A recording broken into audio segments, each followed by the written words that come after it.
Amém, irmãos? Espero que os irmãos estejam bem, que todos estejam em paz. Vamos estar abrindo no Salmo 55. O Salmo 55 é um masquil para o músico mor sob negnote. Nossa, agora eu falei em línguas, né? O que é um masquil? O masquil é um salmo de instrução. É um salmo com orientações divinas. E o que é negnote? Negnote é uma melodia sobre instrumentos de corda. Então é uma instrução sobre instrumentos, mostrando o quê? Que a música da igreja, a música que louva a Deus, ela tem que ter uma teologia envolvida. Entendeu? É bem interessante, isso é presente nos Salmos. Salmo 55 diz assim: Inclina, ó Deus, os teus ouvidos à minha oração, e não te escondas da minha súplica. Atende-me, ouve-me, lamento na minha queixa, e faço ruído, pelo clamor do inimigo e por causa da opressão do ímpio, pois lançam sobre mim a iniquidade, e com furor me odeiam.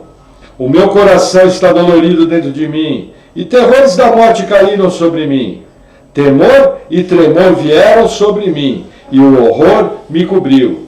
Assim eu disse: quem me dera asas como de pomba, então voaria e estaria em descanso.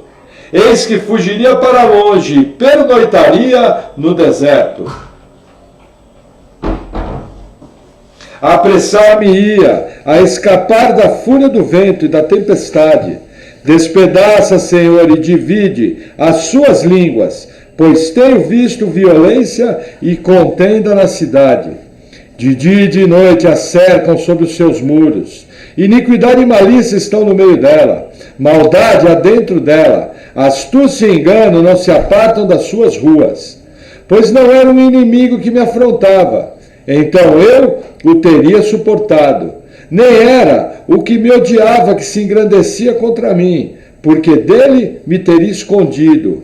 Mas eras tu, homem meu igual, meu guia e meu íntimo amigo. Consultávamos juntos suavemente e andávamos em companhia na casa de Deus.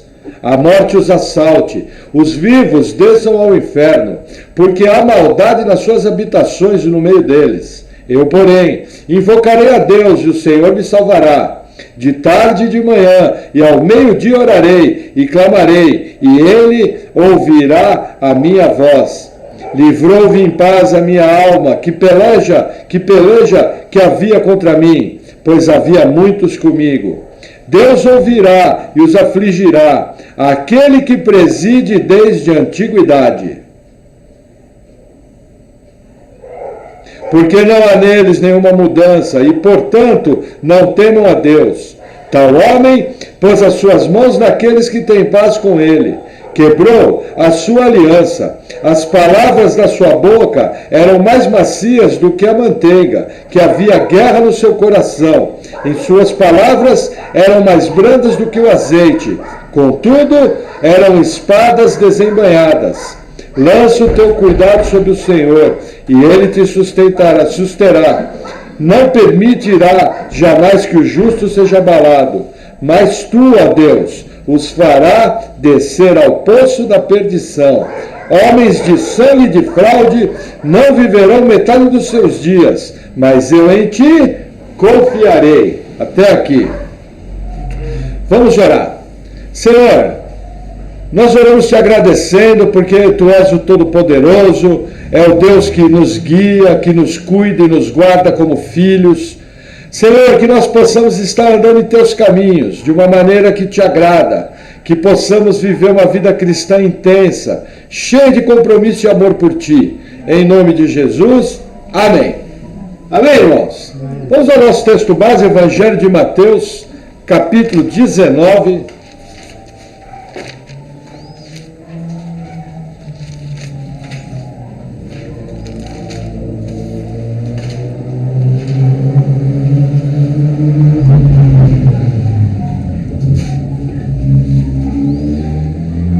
versículo 1, diz assim: E aconteceu que, concluindo Jesus esses discursos, saiu da Galiléia e dirigiu-se aos confins da Judéia, além do Jordão, e seguiram-no grandes multidões, e curou-as ali. Até aqui. Vamos orar novamente pela palavra. Senhor, em nome de Jesus eu oro te agradecendo por tua palavra.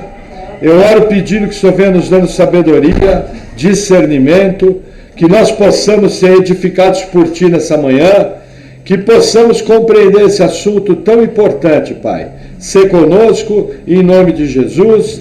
Amém. Amém, irmãos. Só para dar uma dica para vocês aprenderem algo, a nossa fé tem que ser crescente. O que acontece? O Evangelho de Mateus, ele é amarrado em grandes discursos. Então ele vem o sermão do monte, ele depois vem com outro sermão quando ele está diante dos fariseus. E Mateus aqui vai abrir uma outra narrativa. Aqui é mais um divisor de águas, o qual o desdobramento dessas explicações, nesse ponto aqui, são mais voltados aos seus discípulos. Nos outros discursos, os discursos eram mais amplos. Aqui você percebe Jesus falando para os seus, assuntos diretamente importantes para nós, que somos discípulos de Cristo, e aqui no contexto, em especial, para os apóstolos. Por quê? Porque, veja, a crucificação de Jesus estava se aproximando. O seu ministério já tinha caminhado aqui mais de 2 anos. O ministério de Jesus durou aproximadamente 3 anos e meio. E Jesus aqui ele tem uma urgência em preparar os seus discípulos, porque ele sabia que a sua partida se aproximava. Então nós vamos aqui começar a entrar em verdades mais profundas ainda. Amém? E aí o texto começa, né, com Jesus saindo da região da Galiléia, vindo para regiões da Judéia, se aproximando novamente de Jerusalém. Se entende que ele partiu para aquelas regiões, principalmente por causa da ameaça de Herodes, para se afastar um pouquinho do foco. Só que agora Jesus vem retornando em direção a Jerusalém, em direção à Judéia. E como de hábito, as multidões vão encontrar com ele e ele as cura. Que era a marca registrada de que Jesus era o Messias. Nós nunca mais vamos ver, assim, deixa eu refazer a frase. Nós não vimos mais na história da igreja um nível de cura e um nível de milagres como aqueles realizados durante o ministério de Jesus e durante o livro de Atos dos Apóstolos. Por quê? Porque é uma marca messiânica. Deus cura? Sim. Deus faz milagres? Sim. Porém, como nessa época aqui, a gente não vê mais. Não sabemos se vamos ver novamente. Pela narrativa bíblica, aparentemente nessa consistência não. Mas vamos continuar vendo o Senhor curando, o Senhor libertando, o Senhor salvando, demônios sendo expulsos, todos esses milagres que acontecem. Amém? E o versículo 3 continua a narrativa. Diz assim: então chegaram a ele os fariseus tentando, dizendo-lhe: é lícito ao homem repudiar sua mulher por qualquer motivo? Qual que era o problema aqui? Lembra que Jesus fugiu de Herodes, se afastou? Que Herodes havia matado João Batista, porque João Batista denunciou que Herodes não podia se casar com a esposa do seu irmão Filipe. E aí Herodes achava que Jesus poderia ser a reencarnação de João Batista. E aí Jesus ele se afasta. Então, por que eles estavam tentando aqui? Primeiro, tentando jogar Jesus no erro, para torná-lo inimigo de Herodes. Mais um inimigo. Segundo, querendo ver qual ia ser a posição de Jesus em relação à lei de Moisés.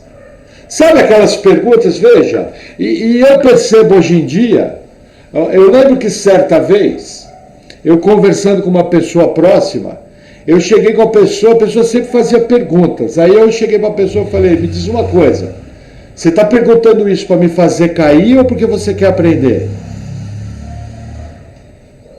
Aí você ouve aquela marretada, pá, nos dedos, virou uma prancha.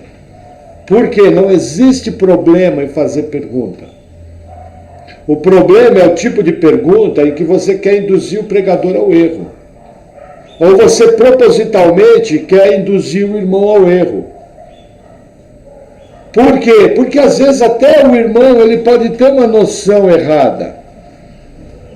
Mas se a sua preocupação não é a edificação da vida do irmão, você está agindo com esse mesmo espírito. Se a sua intenção ao perguntar é expor o pregador, expor o irmão, você está agindo com esse espírito aqui que os fariseus agiam. Por quê? Porque nós temos que estar prontos a suprir os irmãos, a igreja, com toda boa doutrina, com toda coisa boa, mas com o coração correto. Então os fariseus se aproximaram aqui para o tentar, para induzir Jesus ao erro. E era uma situação difícil, nós vamos ver por quê. Versículo 4.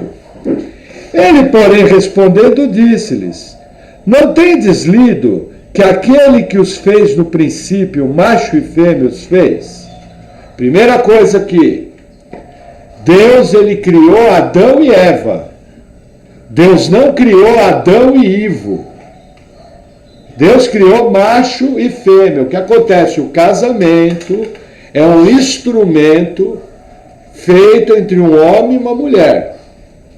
Não tem nada a ver com essas ferramentas legais que o mundo inventou hoje em dia, que na verdade não passam de um contrato civil para preservar os bens das pessoas. Isso não é casamento bíblico. Casamento bíblico é entre homem e mulher. Nós nunca podemos confundir o que o mundo fala por aí e tentar dar para algo no mundo algo que a Bíblia não diz. Então o casamento bíblico é entre homem e mulher. Mas Jesus continua falando, nos dando a teologia do casamento. Versículo 5. E disse, portanto, deixará o homem pai e mãe, e se unir-se-irá à sua mulher, e serão os dois em uma carne. Assim, não são mais dois, mas uma só carne. Portanto, o que Deus ajuntou, não o separe o homem. Vou fazer uma pausa aqui. Primeiro aspecto do casamento, é necessário se desligar do pai e da mãe. O relacionamento muda. Por exemplo, minha filha Luísa, eu tinha um nível de relacionamento com ela, antes ela ser casada. Hoje, o meu relacionamento com ela e com o meu genro, que é filho adotivo, é um relacionamento de patriarcado. Eu não tenho que chegar para eles e perguntar se pagou a conta de luz. Eu não tenho que perguntar, quanto você tem de feijão lá na lata. Isso são assuntos que eles têm que viver. Eu não tenho que ficar perguntando, aí, vocês estão brigando muito, pouco ou tico-tico no fubá? Agora, como um patriarca, guiado pelo Espírito Santo, vão surgir situações onde debaixo de oração e dentro de um limite bíblico, o pai e a mãe vão ser instrumentos de Deus para abençoar os filhos e abençoar os netos. Mas sempre com muito equilíbrio e muito cuidado, porque existe algo sagrado. Deixará o homem seu pai e sua mãe. Entendeu? Porém, é responsabilidade dos filhos, quando existe uma crise, correr nos pais e buscar um conselho sábio, porque os pais já passaram e são pessoas diretamente comprometidas com o bem-estar da sua descendência. Então é necessário esse equilíbrio. Primeira coisa, outro detalhe, ao deixar pai e mãe se unir, se tornam uma só carne. Entendeu? Num nível tal que a representação de marido e mulher, ela é uma representação usada para Cristo e a igreja.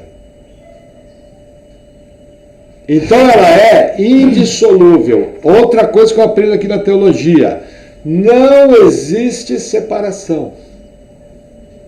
Eu sei que alguns irmãos estão pensando, mas o irmão já falou em divórcio. Calma lá. Mas assim, primeiro ponto da teologia de Jesus: o que Deus uniu, não separe o homem. É vetado separar. É proibido pela Bíblia separar. Amém? Vamos continuar a explicação. Versículo 7. Disseram-lhe eles: então por que mandou Moisés dar-lhe carta de divórcio e repudiá-la? Aí eles vêm com uma segunda pergunta. Peraí, mas você está dizendo que o que Deus uniu não separe o homem. Então Moisés estava errado? Aqui eles chamam um texto que está em Deuteronômio 24, sobre a carta de divórcio. Olha o que eles estão tentando fazer. Estão querendo dizer: olha, você está dizendo que Moisés está errado. Você está dizendo que Moisés não podia ter mandado dar carta de divórcio. Entende a pergunta capciosa? Para causar problema? E aí a narrativa continua. Versículo 8, olha o que Jesus fala. Disse-lhes ele: Moisés, por causa da dureza dos vossos corações, vos permitiu repudiar vossas mulheres. Mas ao princípio não foi assim. Olha que interessante. Veja, Jesus primeiro fala: o que Deus uniu não separe o homem, não existe separação de crentes. Aí Jesus fala o seguinte, respondendo a pergunta: olha, por causa da dureza dos vossos corações, que é o pecado. Veja, o que é o casamento? São dois pecadores vivendo juntos. O que é uma igreja? É um pecador pregando para outros pecadores ouvindo. Então o casamento em si já é um problema. Estava ouvindo essa semana o reverendo Hernandes Dias Lopes, ele falou uma coisa muito certa. Ele falou: olha, antes de casar eu tenho que abrir o olho para tudo. Para os mínimos detalhes, para tudo no candidato ou candidata cônjuge. Agora, depois que eu casei, eu preciso aprender a fechar o olho. Senão ninguém vive junto. Eu falei: nossa, que palavra sábia. Então casamento é assim: quem é solteiro, olho desse tamanho. Quem é casado tem que aprender a fechar o olho. Por quê? Por causa da dureza do nosso coração, por causa do pecado. E olha que interessante. Jesus fala que Moisés permitiu o pecado, mas que isso não é, permitiu o divórcio, mas que isso não era no começo assim. É muito diferente, está escrito que Moisés ordenou e de Moisés permitiu. Então a gente percebe o quê? Porque nós somos pecadores. O instrumento do divórcio foi permitido por Deus, lá na lei de Moisés. Mas Jesus, ele continua legislando. Olha o que ele vai falar. Versículo 8. Versículo 9. Eu vos digo, vou fazer uma pausa aqui. Lembra no Sermão do Monte? Que Jesus falava: está escrito, tal coisa. Eu vos digo. O que Jesus está fazendo aqui? Ele está pegando a interpretação da lei de Moisés e ele, como Deus, está dando uma interpretação inspirada. Agora Jesus vai falar sobre o assunto divórcio. É isso que ele quer dizer. Eu vos digo. Voltando ao versículo 9. Porém, que qualquer que repudiar sua mulher, não sendo por causa de fornicação, e casar com outra, comete adultério. E o que casar com a repudiada, também comete adultério. Versículo 10. Disseram-lhe seus discípulos: se é assim é a condição do homem relativamente à mulher, não convém casar. Ele, porém, lhes disse: nem todos podem receber essa palavra, mas só aqueles a quem foi concedido. Ponto. Primeira coisa, vamos começar de trás para frente. Casamento é um dom. Quem dá o dom de casamento é Deus. A igreja tem errado muitas vezes querendo forçar os solteiros a casar. Existe pessoa que não vai receber o dom do casamento, vai ser feliz do mesmo jeito, vai servir a Deus do mesmo jeito, vai viver uma vida cristã cheia de frutos, uma vida alegre, uma vida feliz. Agora, nós gostamos de ver as pessoas casadas? Sim, porque casamento é legal. Embora sejam uma encrenca de 4 pernas, porque agora os dois são uma só carne. Então, uma encrenca de 2 pernas aqui, quando tem encrenca de 2 pernas lá, ficou uma encrenca de 4 pernas. Entendeu? Essa é nova. O que acontece? É legal ver as pessoas casadas, mas eu tenho que deixar a pessoa no seu tempo. Às vezes você vê uma pessoa de 30 anos na igreja, de 40 anos na igreja, que ainda não casou. Às vezes o rapaz está com 20 e poucos anos, a moça está com 20 e poucos anos. Aí a turma já veio, quando vai chegar o prometido? Quando vai chegar a prometida? Então, muito cuidado com esse tipo de comentário, porque o que acontece? Se a igreja começa a pressionar as pessoas a casarem, no primeiro pretendente, a pessoa fecha os olhos e casa.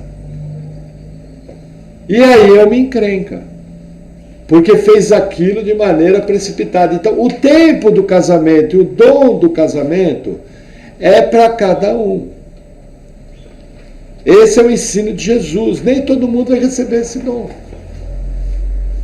Agora, Jesus, no versículo 9, fala o seguinte, que você só pode repudiar a esposa, ou a esposa repudiar o marido, no caso de porneia. Essa palavra fornicação aqui, ela é porneia no original. O que acontece? Algumas traduções traduzem como adultério. A tradução adultério aqui é pobre. Porneia é muito mais amplo.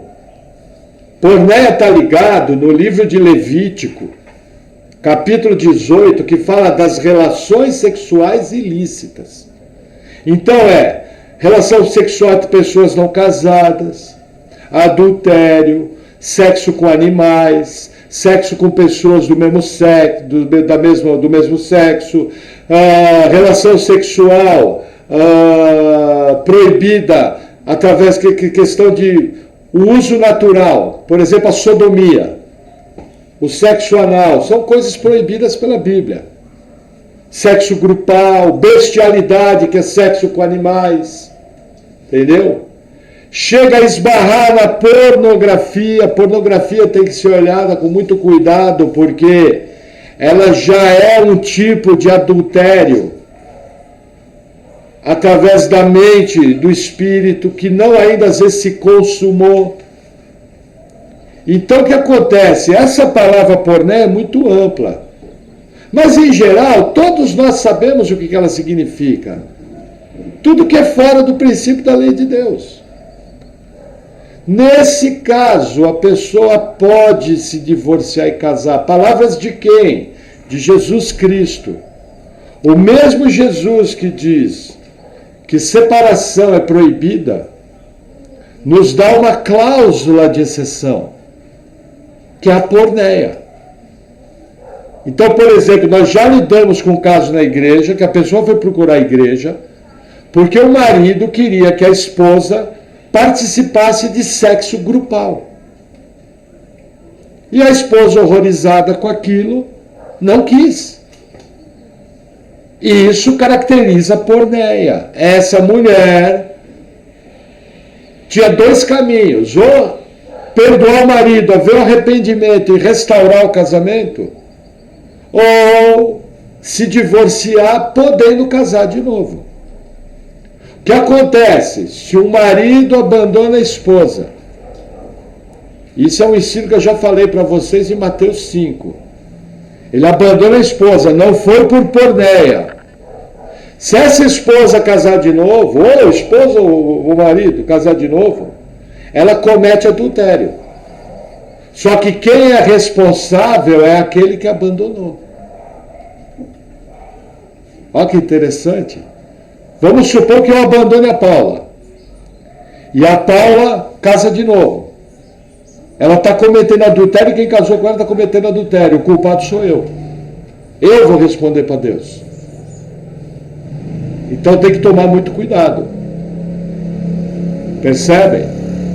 Então assim, Jesus nos dá a primeira cláusula que você pode se divorciar.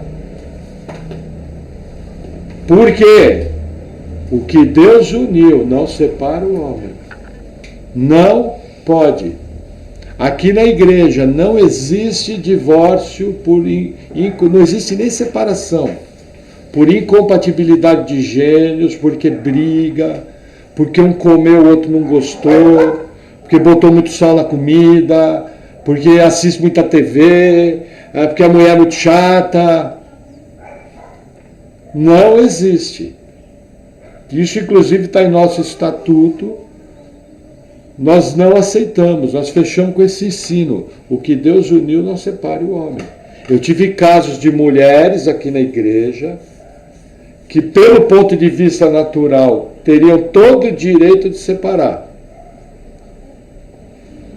Uma delas, as duas, quando eu falei para elas o que a Bíblia mostrava, que não fui eu que falei, Jesus fala isso. As duas encheram o olho de lágrimas na minha frente da Paula. Veja que interessante, uma acabou acontecendo a porneia, ela se liberou. Inclusive a última informação que eu tenho é que casou de novo, não sei como tem vivido. A outra teve o casamento totalmente restaurado, a pessoa mudou e hoje vive feliz da vida. Você vê essa irmã que teve esse casamento restaurado, se a gente não é firme com ela, na palavra, ela tinha se divorciado. Percebe? Então eu tenho que tomar muito cuidado. A regra é, o que Deus uniu, não separe o homem. Primeira cláusula de exceção, uma das partes pratica porneia. Não tem como restaurar? Não. Está autorizado a separar. A parte ofendida. Tivemos um caso aqui na igreja, uma pessoa que congregou com a gente há alguns anos, ela praticou a porneia, desfez o casamento, só que a pessoa se arrependeu. Tentou reatar de tudo quanto é forma, mas não conseguiu. Era um pacote da obra. Aí essa pessoa veio perguntar para mim, será que eu posso casar de novo? Eu conversei com a pessoa e falei, olha, eu não tenho nenhuma orientação clara da escritura se você pode casar de novo ou não. Aparentemente não pode. Porém, você tem uma coisa a seu favor e você deve orar e buscar mais orientação, que essa pessoa não congrega mais com a gente. Veja, você se arrependeu e fez de tudo para tentar voltar. Então aqui entra uma outra questão de não existe pecado que não possa ser perdoado. Então talvez essa pessoa seja liberada para casar de novo, entendeu? Mas eu não tenho nada direto da Escritura falando, a parte que ofendeu pode.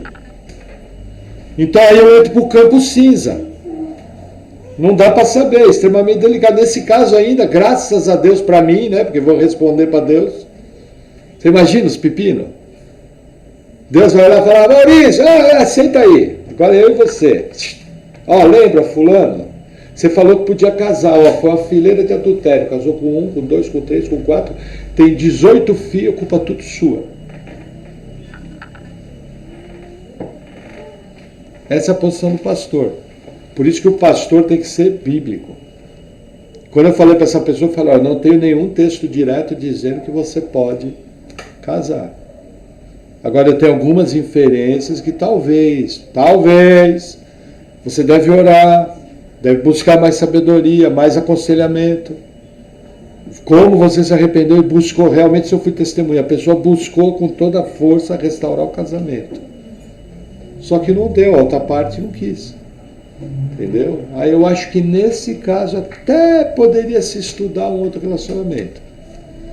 Entendeu? Mas muito delicado. Então eu tenho que tomar cuidado com as coisas de Deus. Hoje em dia Tem inclusive igreja que fala, não está dando certo, separa. Entendeu? Eu conheço irmã que andou com a gente há uns 15 anos atrás, que estava tendo problema com o marido, o pastor olhou na cara e falou, irmã, você não dá conta de viver sozinha? Falei, que pastor, hein? Isso não é assim que se faz o aconselhamento. Entendeu? Porque é o seguinte, casamento errado, a culpa é dos dois. Os dois estão pecando. Porque quando um não quer, dois não brigam. Então essa é a primeira cláusula que tem aqui. Aproveitando o assunto, vamos para a segunda cláusula que pode divorciar. Vamos em 1 Coríntios, capítulo 7.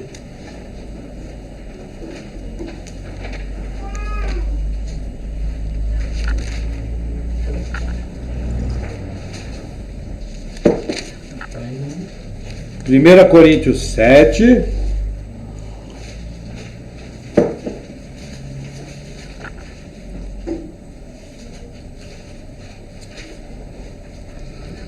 Versículo 1 diz assim: Ora, quantas coisas que me escrevestes, bom seria que o homem não tocasse em mulher.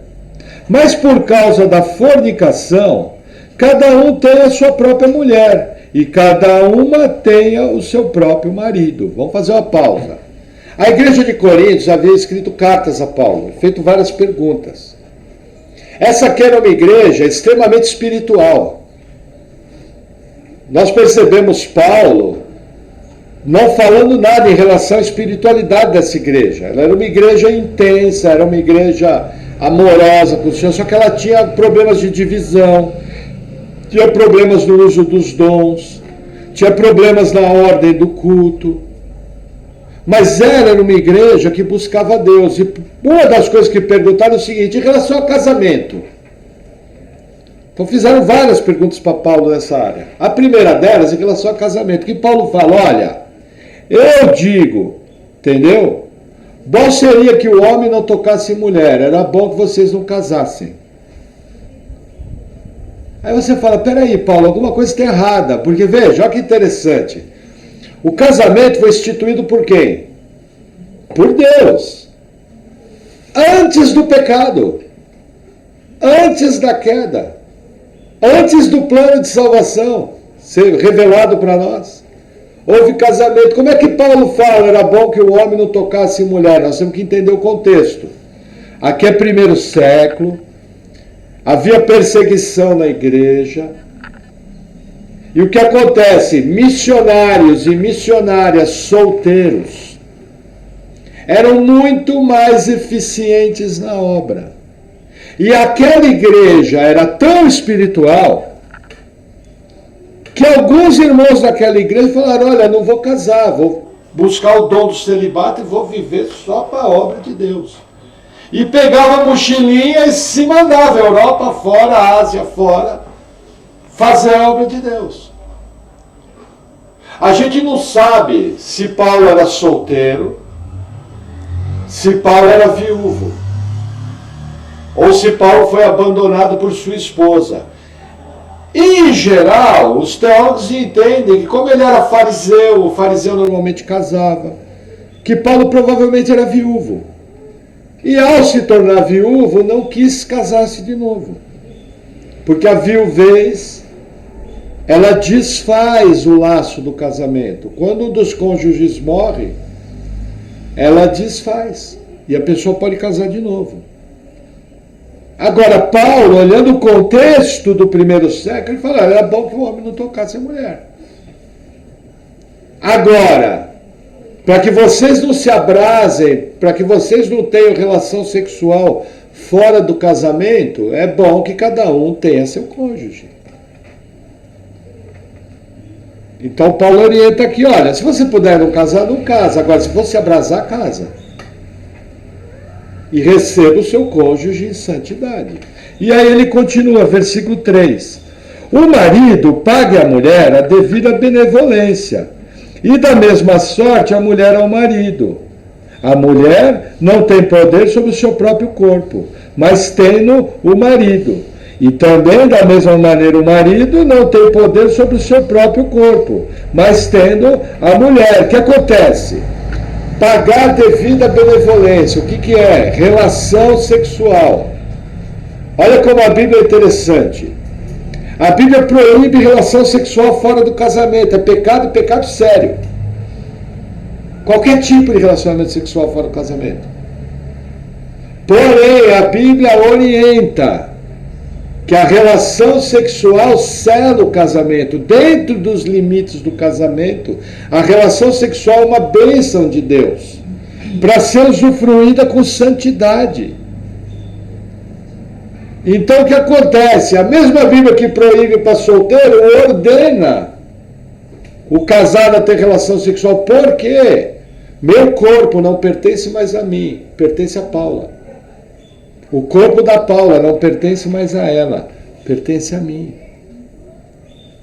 O marido e a mulher têm que pagar a devida benevolência, têm que cumprir os seus votos matrimoniais. Entre eles está a relação sexual bíblica, santa, abençoada por Deus. Se você tiver relação sexual fora do casamento, você peca. Se você dentro do casamento não tiver relação sexual, você peca. É isso que a Bíblia ensina. E aí o texto continua. Versículo 5. Não vos priveis um do outro, senão por consentimento mútuo, por algum tempo, para vos aplicardes ao jejum e à oração. E depois ajuntai-vos outra vez, para que Satanás não vos tente pela vossa intemperança. O que acontece? Havia aqui uma segunda situação. O casal pode ficar sem relação sexual? Pode, por mútuo consentimento. Mas por algum tempo. E para fazer a obra de Deus. Por exemplo, eu oriento aqui na igreja, quando você estiver em jejum, naquele dia do jejum, é aconselhável que você não tenha relação sexual. Por quê? Porque é uma época de dedicação às coisas de Deus, às coisas do Espírito, à oração, à leitura da palavra. É errado ter relação sexual quando está jejuando? Não. Mas, assim, por um hábito humano, nós orientamos que fica mais focado. Entendeu? Por isso que, inclusive, quando nós fazemos jejum aqui na igreja, a gente não faz o jejum direto, 21 dias ou 40. Porque eu não posso chegar para uma pessoa e falar, vai ficar 40 dias sem ter intimidade. Aí o camarada vai trabalhar, entra funcionário, que nem diz o reverendo Augusto Nicodemos, com uma traquessaia, e começa a tentar o homem peca em pensamento. Aí a mulher vai trabalhar e aparece o Ricardão, todo galante, todo gentil, bonito, simpático. Não tem encrenca em casa, não tem conta para pagar, não está azedo. E aí a irmã vai lá e se tenta. Nossa, como é que seria ser esposa desse cara? Por quê? Porque Satanás vem tentar. Entendeu? O sexo é preservado pelo casamento. O sexo é bom. Tanto é que quando a pessoa conhece, ela já não passa mais sem. Por que o solteiro consegue se manter bem? Por causa que ele ainda não conheceu. Quando casar, ele vai querer cumprir o voto matrimonial, porque é algo bom, é uma dádiva de Deus, que tem que ser aguardada em santidade. Mas é uma coisa boa. Deus criou o sexo. Só que ele criou um muro de proteção, chamado casamento. Então é nisso que eu tenho que estar atento. Agora, às vezes, por exemplo, eu conhecia pastores que quando ele ia fazer campanha evangelística, ele já combinava com a esposa, olha, esses 3, 4 dias nós não vamos ter intimidade. Vamos se concentrar na campanha evangelística. E às vezes a pessoa ficava tão cansada, tão corrida, tantos afazeres, chegava à noite, era deitar e dormir. Então, com consentimento mútuo para a oração, a Bíblia permite você ficar algum tempo, mas tem que retomar. Aí o texto continua, versículo 6. Digo, porém, isso como que por permissão e não por mandamento. Olha o que Paulo está falando. Paulo, inspirado pelo Espírito Santo, dá essa permissão, não é obrigado. Por exemplo, vamos jejuar. Aí eu viro para Paulo e falo, amor, nós vamos jejuar hoje e não vamos ter intimidade. Ela fala, não. Vamos ter intimidade sim. O que eu tenho que fazer? Tenho que acatar. Porque é uma permissão. Não está consentindo. Eu tenho que ser bíblico, gente. Eu não tenho que agradar a mim mesmo, eu tenho que agradar o Senhor. É assim que funciona. Aí você vai perguntar como foram os discípulos, né? Que nós vimos no final do texto. Mas então quem é que pode ser salvo? O pastor está me dizendo que se a minha mulher pegar o revólver 38, enfiar na minha cara e falar, hoje eu comprei você, estilo Lia, que pegou as mandrágoras do campo, né? Entendeu? E vendeu as mandrágoras para Raquel. E quando Jacó chegou em casa, falou, hoje você é meu. Comprar o homem. Entendeu? Estou brincando, fazendo uma alegoria. Ela fez isso. Estou fazendo uma alegoria. Então você está dizendo que eu sou obrigado a ceder? Sim. O seu corpo não é mais seu. Ah, mas eu não sabia. Sabia. Principalmente a maioria aqui casou tudo na igreja católica. E na igreja católica eles ensinam que é casamento. Deixará o homem, seu pai e sua mãe, unirá a mulher, será a sua carne. Tanto é que vale. Entendeu? Se a pessoa casar diante da tribo indígena, foi um casamento oficial, monogâmico, a igreja aceita.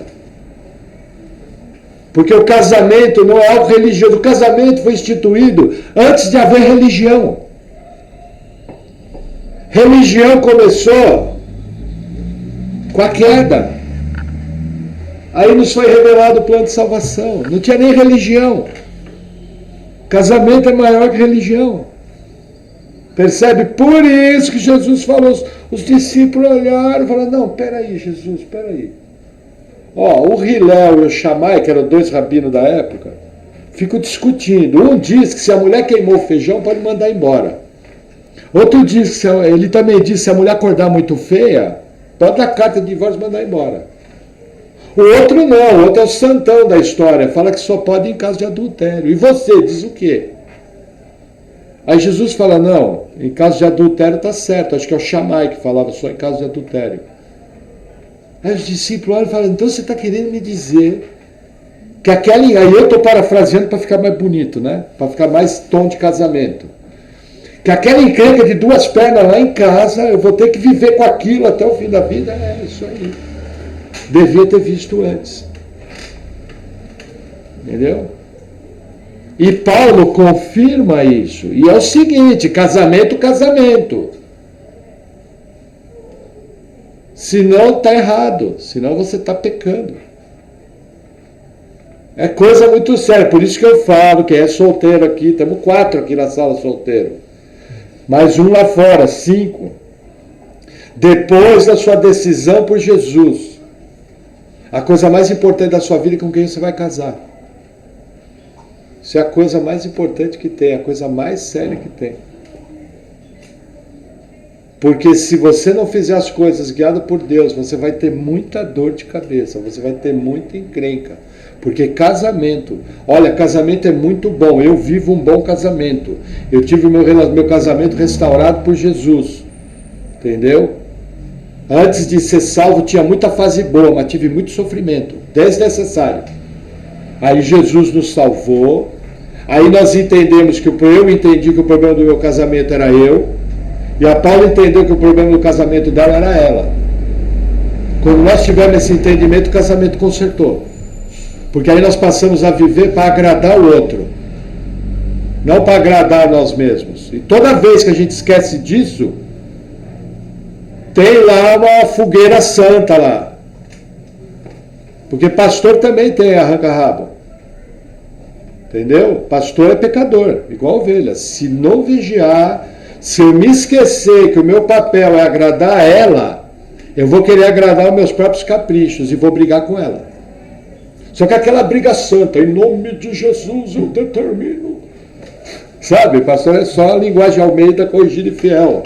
Pelo beneplácito da sua glória, nada disso. Fica irritado igual.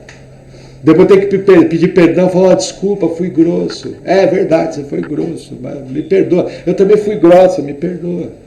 Entendeu? Agora, a diferença é que a gente não xinga, a gente não bate, a gente não fala assim que não deve, porque ou você é cheio do Espírito Santo para tudo, ou o seu cristianismo é uma fajutagem. Mas chega a ficar irritado. Não gostei disso, não concordei. Tem que ser conversado, o assunto tem que ser resolvido. Mas de maneira santa. Entendeu? Então eu tenho que entender a pergunta dos discípulos. Então quem é que pode casar? É só aqueles que Deus deu dom.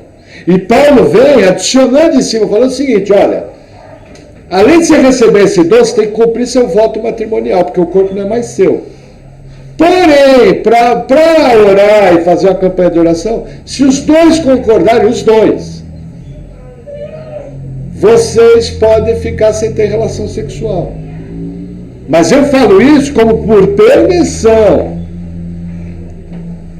Mas Paulo faz isso inspirado pelo Espírito Santo. Ele tem autoridade dada por Jesus para fazer isso aqui, para legislar no assunto. E aí o texto continua, versículo 7.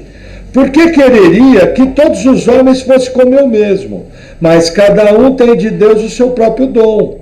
Um de uma maneira e outro de outra maneira. Digo, porém, aos solteiros e às viúvas, que lhes é bom se ficarem como eu. Gente, era época de perseguição. O que acontecia? Perseguição numa cidade, chegou o governo romano, leva o Erasmo preso e manda lá para o norte da África, pega a Luísa, manda lá para o lado da Europa, pega o Benjamin e manda para a Rússia. É bom isso? Agora, se pega o Jefferson e manda lá para a Argentina, é só o Jefferson. Os pais vão sentir, mas é diferente, vocês sabem que quando se trata do cônjuge, se trata dos filhos, o sofrimento é bem maior. Quem viu aquela mensagem do pastor Paulo Júnior que eu postei no grupo da igreja sobre preparando-se para o fim? Quem assistiu? Só 2 pessoas se assistiu. Gente, eu mando mensagem no grupo da igreja, é para assistir. Entendeu? Já orientei. Por favor, assistam, é para edificação. Uma mensagem de 4 minutos e meio. O que ele fala? Ele fala assim, vocês estão preparados para os vermelhos virem, meter o pé na sua porta e tirar seus filhos? E levar para campo de reeducação? Você está preparado se o seu filho for tirado por um regime ditatorial? Ele não negar Jesus, que nem Daniel, Sadraque, Mesaque e Abidnego fizeram? Essa é a preparação para o fim, gente. Você está preparado para sua esposa ter uma fé tal que se ela for apartada de você, ela não vai negar Jesus? Isso é preparação para o fim. Está certo, Paulo Júnior. É essa fé que nós temos que ter, essa fé que nós temos que transmitir para os nossos filhos. Porque se você não educar o seu filho no caminho do Senhor, hora que enfiar o cano na boca dele, ou nega Jesus ou morre. Não, peraí, vamos conversar. Veja bem, que Jesus você está falando aí. E vai desviar, e marcona na testa, pum, ou na mão. Entende? Então, preparar-se para o fim é você preparar a pessoa para a perseguição. Entende? E você já começa a ver. Por exemplo, ontem eu estava vendo uma live com os 2 professores de direito religioso da Charles Spurgeon, o Franklin Ferreira e o Jonas Madureira. E eles falando sobre a questão do Estado laico. O Brasil é um Estado laico, correto, mas o Brasil é laico, o país não. Nós não somos laicos, a maioria dos cidadãos do país crê em Deus. Uma coisa é o Estado tem que fazer o papel dele, a gente paga imposto para o Estado cuidar de todo mundo. E não é pouco, se 5 meses do ano você trabalha só para o governo. 5 meses e 15 dias aproximadamente, você trabalha só para o governo. Ah, pastor, o meu olerite. Não, isso é a mais, o que vem no seu olerite é mais ainda. Todo mundo aqui igual, trabalha 5 meses, aproximadamente 5 meses e meio, só para pagar imposto. O seu ano tem 6 meses e meio. Então, o que você exige? Um governo que cumpre as leis, que trate todos os cidadãos com equidade, sem olhar raça, sem olhar religião, sem olhar opção sexual. Governo é laico. Não pode ser permitido nenhum tipo de preconceito, nenhum tipo de crime, nenhum tipo de diferença. Agora, o país não é laico. Só que, se coisas que estão acontecendo por causa de política, que não tem nada a ver com Bíblia, se a coisa se acentuar, e isso tem sido preocupação de vários pastores, entendeu? Se a coisa continuar desse jeito, falar coisas que eu falei aqui hoje derruba um canal. Só que eu não falei nada demais, falei de Bíblia. Entendeu? Então é isso que nós temos que tomar cuidado. O desdobramento de certas coisas que estão acontecendo já se viu acontecer na história humana. E aquilo foi explodir em censura. E normalmente censura é contra quem? Contra a igreja. Aí chega o irmão Maurício e fala, olha, casamento bíblico entre homem e mulher, derruba o canal. Blum. Linguajar de ódio. Gente, tá um triz. Minhas últimas palavras, é engraçado, quando eu toco algum assunto, o vídeo sobe, em 5 minutos ele está aprovado. Pela IA, pela inteligência artificial do YouTube. Quando eu toco em algum assunto, chega a levar 1h15. Parece que a inteligência artificial fica assim, zoom, zoom, zoom, zoom, zoom, zoom. Graças a Deus até hoje não tive nenhum vídeo bloqueado. Entendeu? Mas eu conheço gente que teve.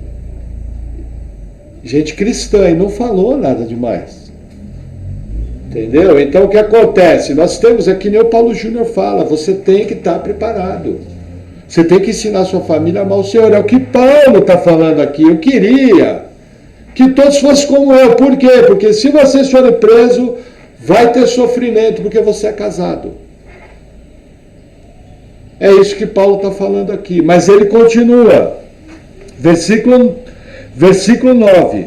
Mas se não podem conter-se, casem-se, porque é melhor casar do que arder. Então o que Paulo fala? Olha, era melhor que vocês fossem como eu. Mas em vez de você ficar ardendo, fica olhando para as irmãs da igreja, glória a Deus, aleluia, fica olhando para os irmãos da igreja, casa. Em santidade usufrua do seu casamento. Agora, casou. Versículo 10. Todavia aos casados mando, não eu, mas o Senhor, que a mulher não se aparte do marido. Porém se apartar, que fique sem casar, ou se reconcilie com o marido, e que o marido não deixe a esposa. Vamos fazer uma pausa aqui. O que é essa separação aqui? É separação para fazer a obra. Na igreja de Corinto, tiveram casais que resolveram ser missionários. E os dois concordaram, e cada um foi enviado como missionário para uma outra igreja, para plantar coisas. A igreja de Corinto fazia isso. Isso aqui que Paulo está falando, essa separação, ela está ligada ao versículo 1, que é por causa da obra. Entendeu? O marido vai fazer uma obra missionária por 2 meses. Aí ele mora em Corinto, mas a obra missionária é em Roma. Como é que ele vai coabitar com a esposa? Pastor, pelo YouTube. Entendeu? Então a mulher, por exemplo, ela vai fazer uma viagem com as irmãs da igreja, visitar umas parentas, e o marido tem que ficar trabalhando em Corinto. É funcionário público. Se separou. Esse texto aqui era muito difícil para nós. Na nossa teologia de casamento, era o fio solto que faltava. E qual que era a minha pergunta? Se Jesus falou que Deus uniu, não separa o homem, como que eu encaixo esse texto aqui? Que Paulo está falando que pode separar. Até que, depois de muita pesquisa, eu caí no estudo do reverendo Augusto Nicodemos, e ele fechou a ponta que faltava, mostrando que o contexto do capítulo é ligado a fazer a obra missionária. Então, por exemplo, eu vou para São Paulo, me chamam para fazer uma cruzada. Vou dar um exemplo aqui. O irmão Daniel, vizinho nosso aqui, O irmão Daniel, ele canta, grava músicas e tal. O que acontecia? Tinha época que ele deixava a irmã Vilma e deixava os filhos aqui e viajava lá para o centro-oeste. Ia uma igreja atrás da outra. Se separou. Só que aí ele voltava e retornava. Entendeu? Isso é muito comum de acontecer. Isso é muito comum. Então é o que o assunto está falando aqui. Não quer dizer que eu posso me separar. Mas aí nós vamos avançar mais um pouquinho. Eu quero chegar nos pontos difíceis. Eu dei risada do Nicodemos falando. Ele falou, olha, gente, eu queria trazer uma lista de situação. Porque antes a gente falava de marido que batia na mulher. Mas hoje em dia a gente vai falar de mulher que bate no marido. E não tem a lei João da Penha. Só tem a lei Maria da Penha. Então a coisa tá maluca. Gente, a coisa não tá fácil. As mulheres estão tudo loucas. Entendeu? As mulheres estão tudo doidas. Vestiram todo esse pacote, né, de feminismo, ideologia de gênero, sexo livre, buscar hedonismo, buscar prazer a qualquer custo. E antigamente era talento dos homens destruir casamento. Hoje é talento de homens e mulheres destruir casamento. Unificou a banalidade. Então nós já vamos chegar. Existem coisas que você está se perguntando na sua cabeça que eu já vou responder. Versículo 12. Mas aos outros digo eu, não o Senhor. Se algum irmão tem mulher descrente e ela consente em habitar com ele, não a deixe. E se alguma mulher tem marido descrente e ele consente em habitar com ela, não o deixe. O que Paulo está falando? Gente, em Israel não podia haver casamento misto. Eu, como gentil, queria virar judeu. O que eu fazia? Eu me circuncidava e aderia à lei de Moisés. Se a minha esposa era gentia, eu separava. Israel não permitia casamentos mistos. Essa igreja aqui começou a ser salva no mundo pagão. E vários membros dessa igreja, o marido converteu e a mulher não. Gente, se você for salvo, seu cônjuge não, como tem gente aqui na igreja, seu cônjuge consente que você vai para a igreja, consente, não se aparte. É proibido. O fato do cônjuge não ser crente não autoriza divórcio. Não autoriza. E olha que interessante, versículo 14. Porque o marido descrente é santificado pela mulher, e a mulher descrente é santificada pelo marido, de outra sorte que os vossos filhos seriam imundos, mas agora são santos. Deixa eu explicar a palavra santificado aqui. A palavra santificado aqui é separado. Separado da parte de Deus. Mas não é um exemplo de santificado como um crente. Nós, por exemplo, somos santos, propriedade exclusiva do Senhor. O santificado aqui, o melhor exemplo, é o de José. José foi vendido pelos irmãos como escravo, foi mandado para o Egito. Aí José foi comprado por Potifar. E a Bíblia fala que a casa de Potifar foi abençoada por causa de José. Da mesma maneira, quando os anjos, Deus falou para Abraão que os anjos iam destruir Sodoma, que Abraão fala, se encontrar 10 justos, só destruir a cidade. Deus falou não. Mas não tinha nem 10 justos, Deus só livra Ló. Então o santificado o que é? A pessoa vem para a igreja, o marido não. A casa vai ser abençoada pela mulher crente. Os filhos vão ser abençoados pelo marido crente. O marido vai levar o filho para a igreja. O marido vai dar uma educação cristã. Então o cônjuge descrente recebe juntamente as bênçãos que são dadas ao marido crente. Eu conheço caso, eu já fiquei sabendo de caso. Isso foi muito engraçado. Há uns 18 anos atrás eu conheci um camarada, bem legal ele. E a esposa dele ia na Assembleia de Deus. Eu falava, rapaz, você não vai para a igreja? Ele falava, rapaz, eu não vou mesmo, porque eu sou sem vergonha mesmo. Eu não sirvo para essas coisas de Deus. Não sem vergonha, não era um cara devasso. Ele falando sem vergonha que não quer ir para a igreja. Ele falou, mas tem uma coisa. Eu levo minha mulher, deixo ela na porta da igreja, eu organizo todo o meu dia, porque é o seguinte, pensa numa casa abençoada que é a minha. E eu tenho certeza que minha casa é abençoada, porque essa mulher vai para a igreja.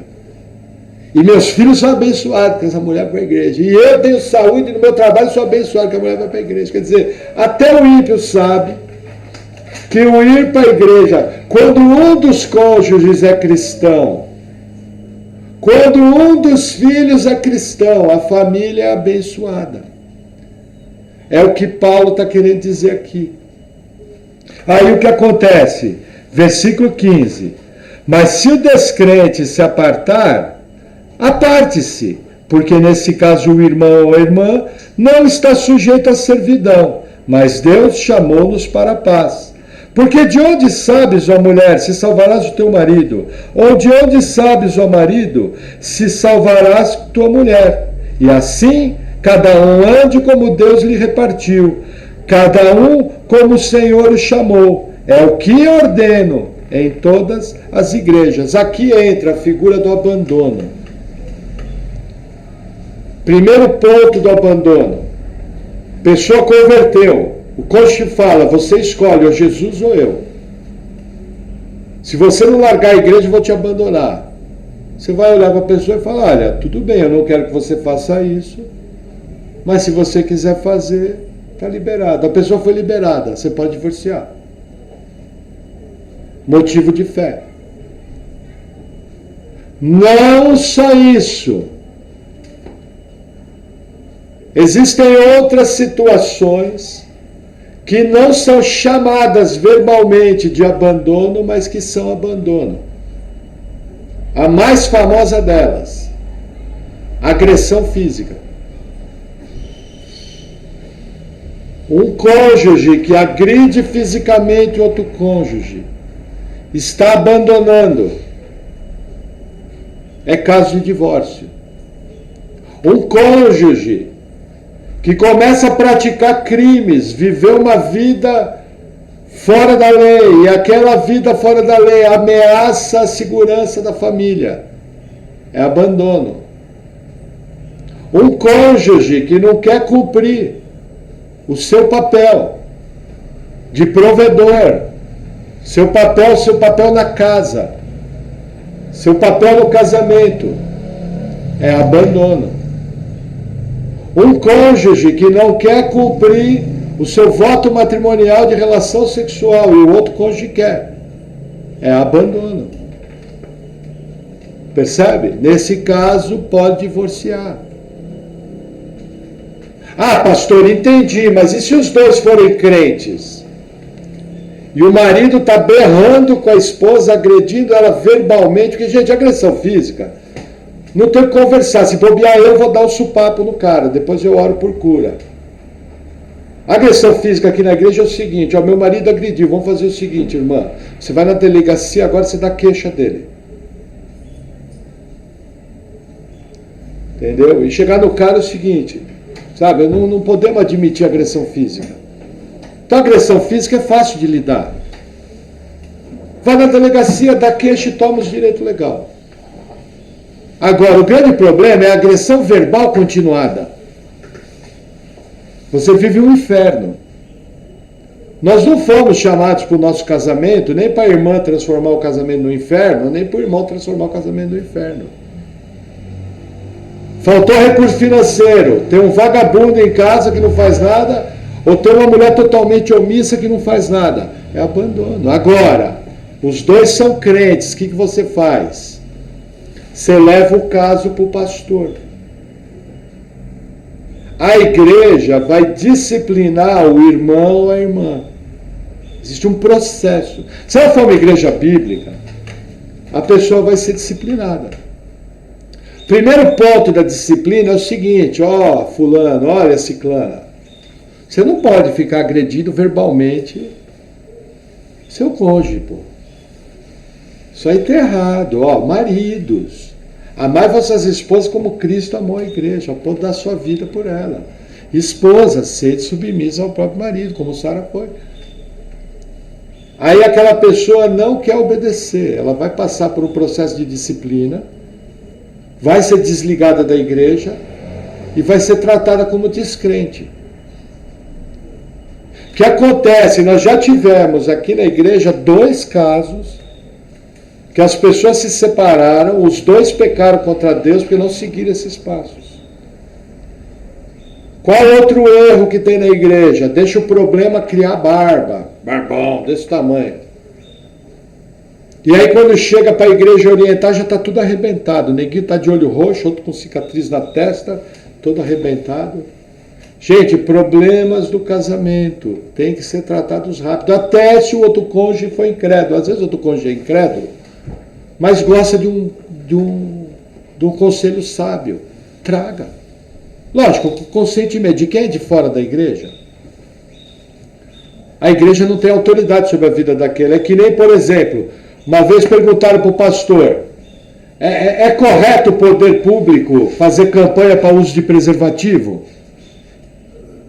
Sim, porque é uma questão de saúde pública. Agora, para os jovens da igreja, nós não orientamos assim, porque a gente orienta de maneira bíblica que a relação sexual é segura dentro do casamento.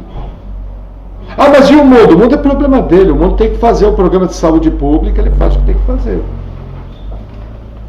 Minha autoridade é dentro da igreja. Entendeu? Agora, o que acontece? As pessoas deixam o problema criar barba, se arrebenta com tudo e vem com tudo arrebentado. Agora, por exemplo, aqui na nossa igreja, eu já vi pessoas que foram obstinadas, não quiseram buscar ajuda. E aí veio com biquinho separar. Ó, pode escrever, os 2 vai ter problema. Ainda que um dos cônjuges se arrependeu, mas sabe, aquele arrependimento meio... errei, tinha que ter procurado. Mas... sabe? Destruiu tudo, arrebentou tudo. Porque não quis procurar antes. Então eu tenho que entender que às vezes as pessoas forçam a situação. Eu já fiquei sabendo de casos que a pessoa foi lá, crente, adulterou de propósito para provocar o divórcio. É crente uma pessoa dessa? Olha, pode ser até que nasceu de novo, né? A gente não... mas está longe do caminho do Senhor, né? Está longe do caminho do Senhor. Sabe? Então nós temos que entender que nós não podemos concordar com as coisas erradas.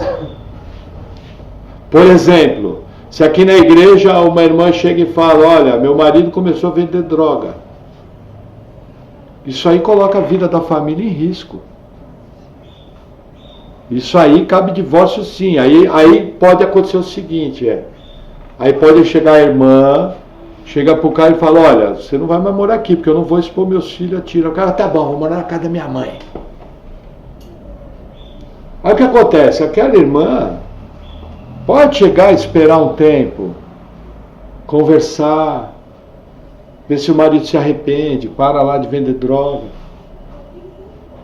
Então, por tempos momentâneos, pode haver um período de separação. Por exemplo, o casal teve agressão. Aí pode acontecer, por exemplo, o cara agrediu a esposa, aí ele fica envergonhado, ele fala, olha, só que é o seguinte, vou lá pro meu quarto, lá na casa da minha mãe. Eu não quero me separar, mas eu preciso ficar longe aí 15 dias, 1 mês. Vai, não teve jeito. O casal pode ter aquela separação momentânea, querendo acertar. É aconselhável? Não. Mas pode, entendeu? Cada caso é um caso. Gente, os casos são tão cabeludos, a confusão é tanta, que quando chega para a igreja, só para vocês terem uma ideia, aqui na nossa igreja agora, mudou o quadro, mas quando a igreja aqui foi plantada, só tinha 2 casais, que era o primeiro casamento. O resto, todos os casais da igreja era 2º, 3º ou 4º. Hoje está ficando ao contrário. Não que a pessoa não possa casar de novo, de maneira bíblica pode. E Deus acata, não há pecado que a Bíblia não possa cobrir. Mas, por exemplo, a gente vê casos de pessoas que se separaram e aí a pessoa casou contra o casamento. Por exemplo, a pessoa separou quando estava longe dos caminhos do Senhor. Aí casou de novo, teve filho. Tem que voltar para a primeira esposa? Lógico que não. Eu não vou gerar um pecado, destruir mais uma família para reatar outra. Tem caso que os dois cônjuges separaram, os dois cônjuges casaram de novo, os dois cônjuges têm filho. A família aqui foi destruída. Aí você faz o quê? Você destrói mais duas para consertar uma. Então cada caso é um caso. Tem que ser olhado com muito cuidado. E vai ter situações que você não vai ter uma resposta bíblica. Por exemplo, aqui em geral teve casais que quando começaram a vir para a igreja tinha filho longe. Eu olhei para a pessoa e falei, olha, Deus é Deus do órfão e da viúva. Você não está criando seu filho. Aí falei em linguagem bíblica, né? O sangue desse órfão clama diante de Deus sobre a tua vida. Se você não for lá assumir seu filho como pai, você vai ter um problema enorme com Deus. Porque ele não pediu para ver o mundo, ele veio ao mundo porque foi Deus que fez assim. E é sua responsabilidade, estando morando com a mãe dele ou não, cuidar do filho que ficou para trás. Dar sustento, educação e ensinar os caminhos do Senhor. Então, cuidado. Agora, fazendo um lembrete, incompatibilidade de gênio, meu marido é ruim, meu marido assiste muito futebol, minha mulher salga o feijão. Não existe divórcio e separação por incompatibilidade de gênio. Ah, não aguento mais viver com essa minha mulher. Vamos fazer o seguinte, irmão, vamos fazer a campanha de oração, vou pedir para Deus recolher você. Que aí você vai viver com Jesus. Ah, o quê? É uma boa opção, né? A gente faz uma campanha de oração para Deus recolher os dois. Aí ficou uma maravilha. Quebrou o laço. Entendeu? As pessoas não sabem o que elas estão falando. Não existe a porta do divórcio aberta. Entendeu? Divórcio é uma porta fechada. Agora, eu não posso, como pastor, como responsável espiritual da igreja, colocar um peso sobre a vida das pessoas que a Bíblia não colocou. Porque tem igreja que fala, não pode casar, vai ter que separar, vai ter que não sei o quê. Opa, peraí, mas onde que está isso na Bíblia? Não está, então não faço. Sempre vamos buscar refazer a família, porém analisado caso a caso. Outro dia eu peguei a Paula e conversei, eu falei, se chegar aqui uma família nessa situação, eu não mexo em nada. Porque a Bíblia não manda mexer e eu não vou causar um pecado maior. E isso é muito comum. Quando a gente começa a ouvir as histórias, é muito comum. Gente, nós vivemos uma geração maluca. Nós vivemos uma geração que na área de casamento a gente não teme a Deus. E a gente esquece que o casamento é uma representação visível do relacionamento de Jesus e a igreja. É um só. Cabe a nós preservá-lo e cuidar bem dele. E ajudar as pessoas que têm problema a resolver os seus problemas. Amém? Vamos orar? Porque hoje nós temos ceia. Você avisa a Paula que está encerrando? Tá? Senhor, rapidinho. Em nome de Jesus eu oro, Pai, te agradecendo pela tua palavra. Eu oro pedindo, Senhor, que o Senhor venha nos capacitando a vivermos bons casamentos. Que o Senhor venha nos mostrando que o problema do nosso casamento somos nós, que nós que te desobedecemos, nós que trazemos uma série de problemas e pecados para dentro do nosso casamento. Senhor, que o Senhor venha derramando a tua graça. Nós reconhecemos que o nosso cônjuge, quem deu, foi o Senhor, e reconhecemos que o Senhor só tem coisas boas para nós, então o nosso cônjuge é bênção para nós. Então, Senhor, que através da tua graça, nós possamos estar andando em vitória, possamos ter o nosso casamento restaurado de uma maneira bíblica, que o teu nome seja glorificado nessa obra. Livra-nos de todo mal, livra-nos de toda tentação e guia, Senhor, aqueles que são solteiros entre nós. Guia eles para que tenham um casamento com um homem, uma mulher de Deus, que possam viver a felicidade vinda de ti. Em nome de Jesus. Amém. Amém, irmãos?